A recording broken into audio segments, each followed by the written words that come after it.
જોઈશું। New India સાપ્તાહિક અને વંદે માતરમ વર્તમાનપત્ર કોણે શરૂ કર્યું? બિપિનચંદ્ર પાલે શરૂ કર્યું। બિપિનચંદ્ર પાલનો જન્મ ક્યાં થયો હતો? બંગાળમાં સિલહર જિલ્લામાં કેવલ ગામે થયો।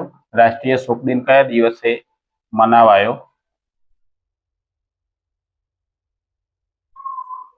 16 ઓક્ટોબર 1905 ના દિવસે। ઈસવીસન 1907 માં બંગાળમાં કેટલી રાષ્ટ્રીય માધ્યમિક શાળાઓ અને રાષ્ટ્રીય પ્રાથમિક શાળાઓ હતી? માધ્યમિક શાળાઓ હતી 25 અને પ્રાથમિક શાળાઓ હતી 300। રવિન્દ્રનાથ ટાગોરની વિદ્યાપીઠનું નામ છે? શાંતિ નિકેતન